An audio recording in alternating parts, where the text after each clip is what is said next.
Halo semua, kembali lagi di channel Cara Fajar. Di video kali ini kita bakal ngelanjutin pembahasan kita tentang Vue.js, yaitu tutorial Vue.js untuk pemula.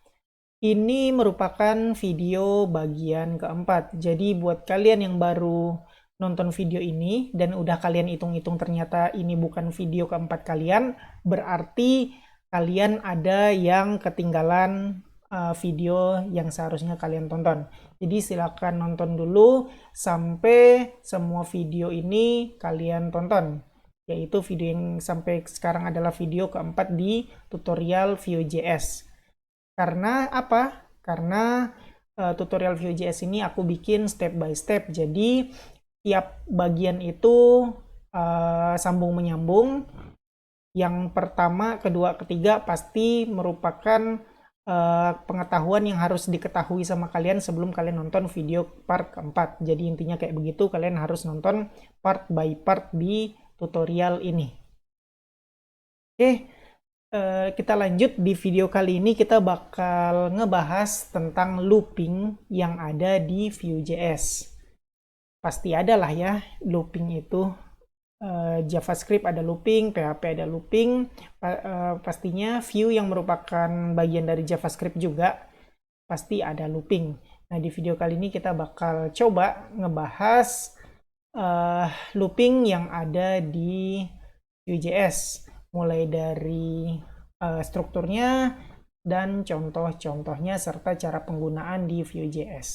Oke, jadi nggak usah berlama-lama, kita mulai tutorialnya sekarang.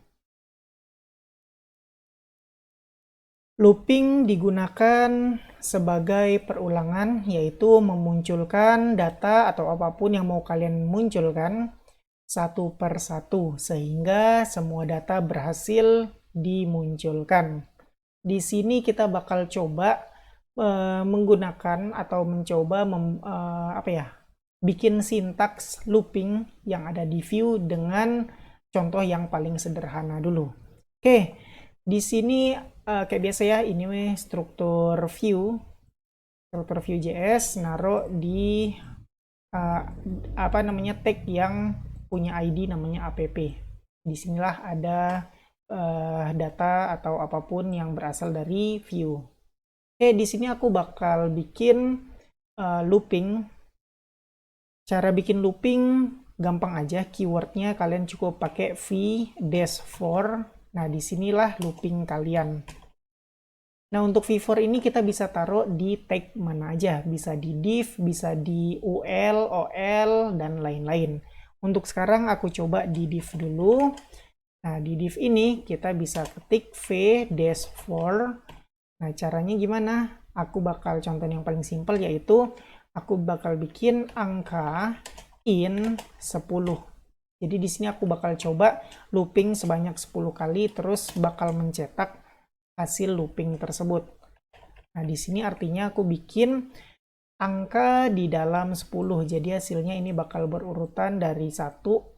Dari 1 apa dari 0 ya? Aku lupa. Kayaknya dari 1 sampai 10. Nah, ketik aja di sini pakai mstage angka. Hasilnya bakal looping dari 1 sampai 10. Coba ya, save. Dan aku refresh. Nah, kalian bisa lihat sendiri. Aku zoom in dulu. 1 sampai 10 di looping di sini.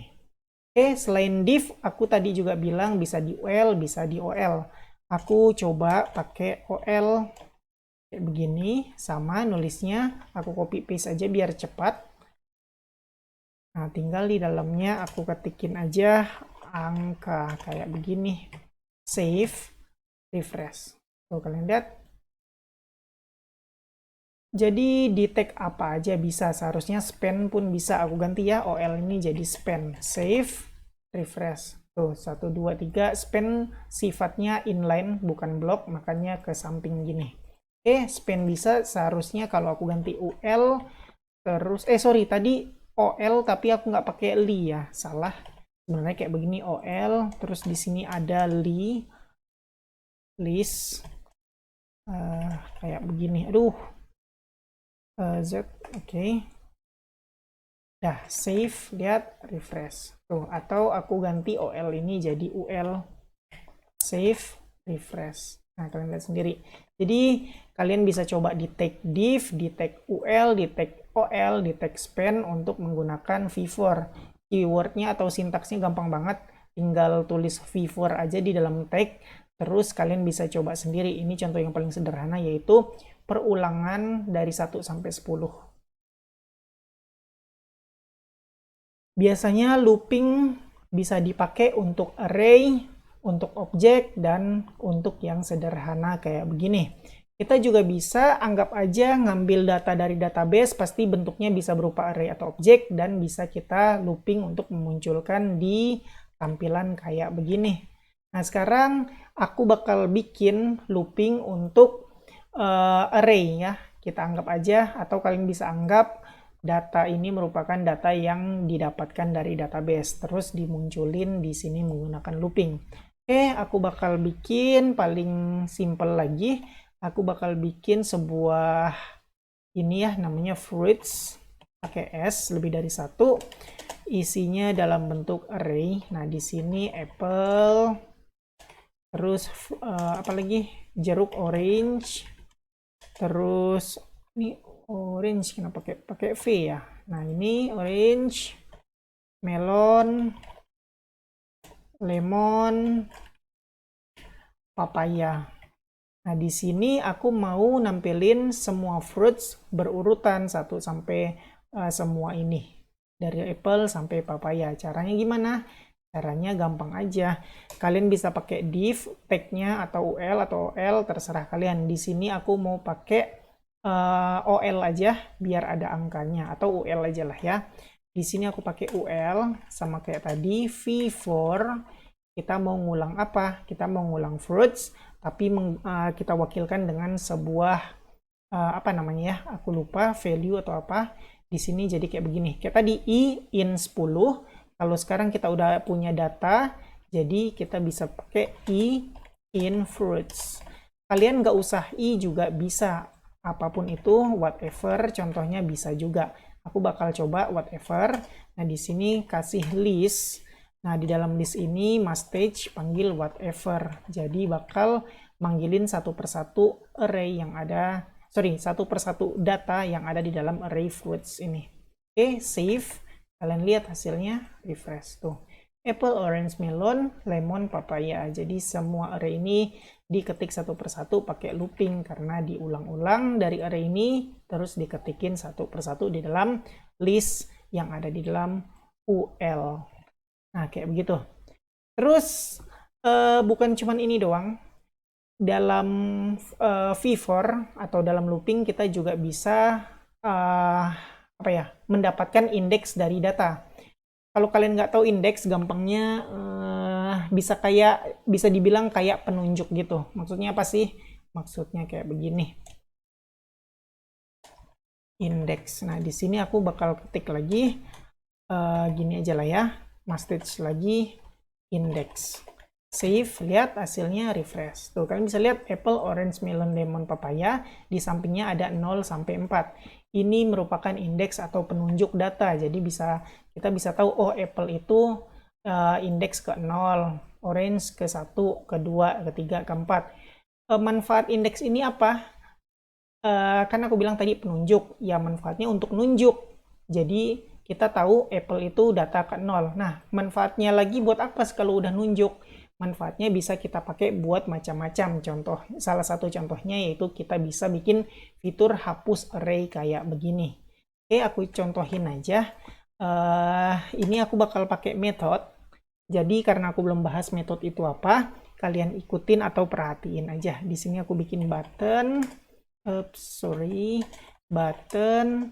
Di sini aku bikin tombol X aja, save, lihat hasilnya, refresh. Nah, aku pengen ketika aku pencet X maka ngapus data yang ada di sebelah kirinya. Oke, aku bakal bikin ini, kalian cukup liatin aja ya. Hapus index. Nah, di sini aku bikin method.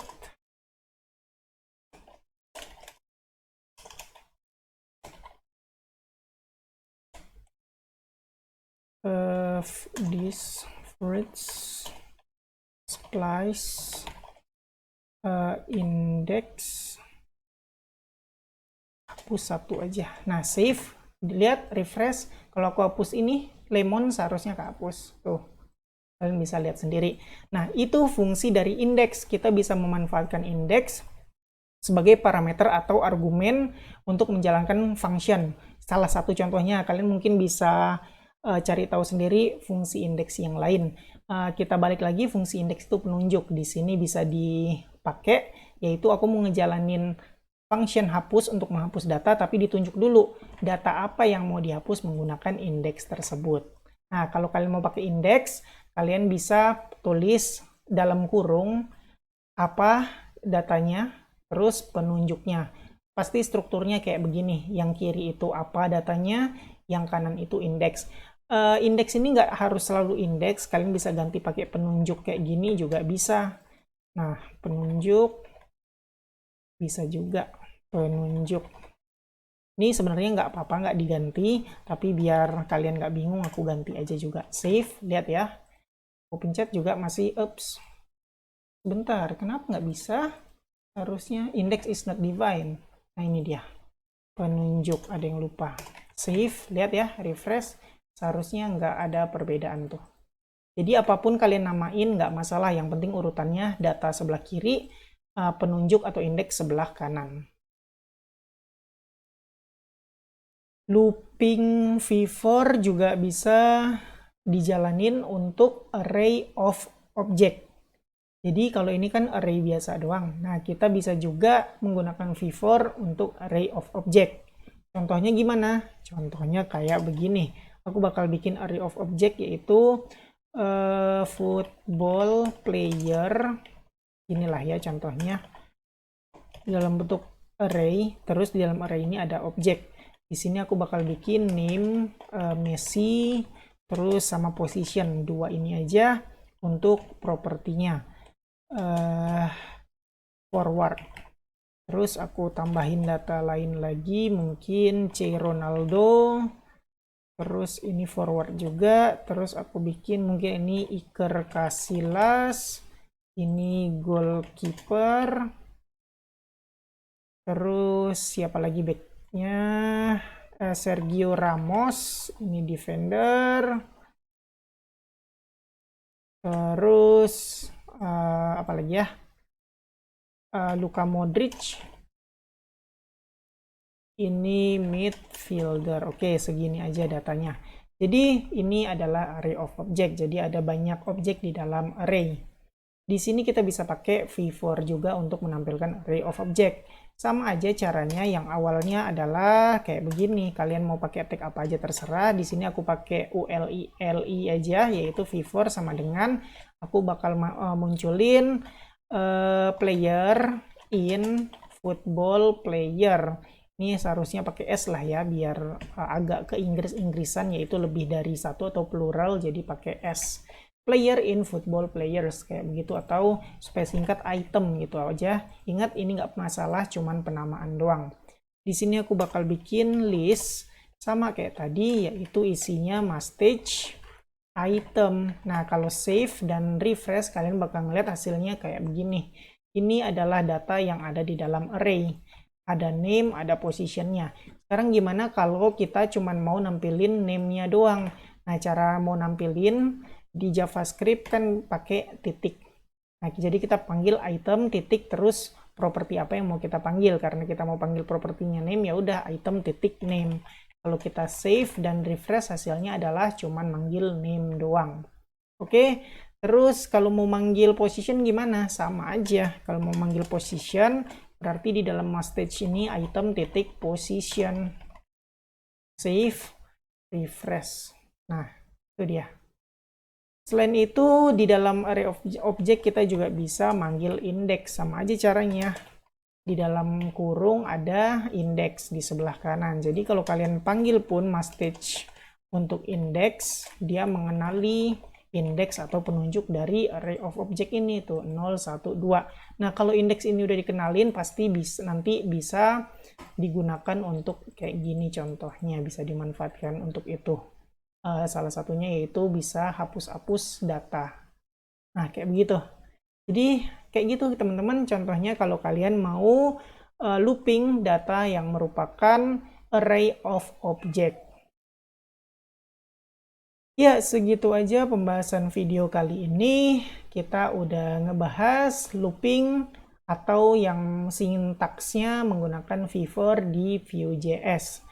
Jadi ya sama aja semuanya. Looping digunakan untuk perulangan, menjabarkan data yang berupa array, objek, dan lain-lain. Pokoknya sejenis kayak gitu. Oh iya, kalau kalian nggak ngerti dengan apa yang aku ngomongin di sini, nggak ngerti sama JavaScript-nya, silakan belajar playlist JavaScript intermediate yang udah aku buat dulu. Cari aja di channel Cara Fajar, kalian cari di tab playlist, kalian bakal nemuin playlist JavaScript intermediate, karena kalau mau belajar Vue.js kalian harus tahu dulu tentang JavaScript supaya nggak bingung. Oke, jadi kayak gitu aja pembahasan video kali ini. Kayak biasa, buat kalian yang suka sama video ini, silahkan di like. Buat kalian yang udah nonton video ini tapi belum subscribe, silahkan subscribe dulu, terus hidupin notifikasinya, supaya kalau aku upload video baru, kalian dapat notifikasi dan bisa langsung nonton video terbaru tersebut.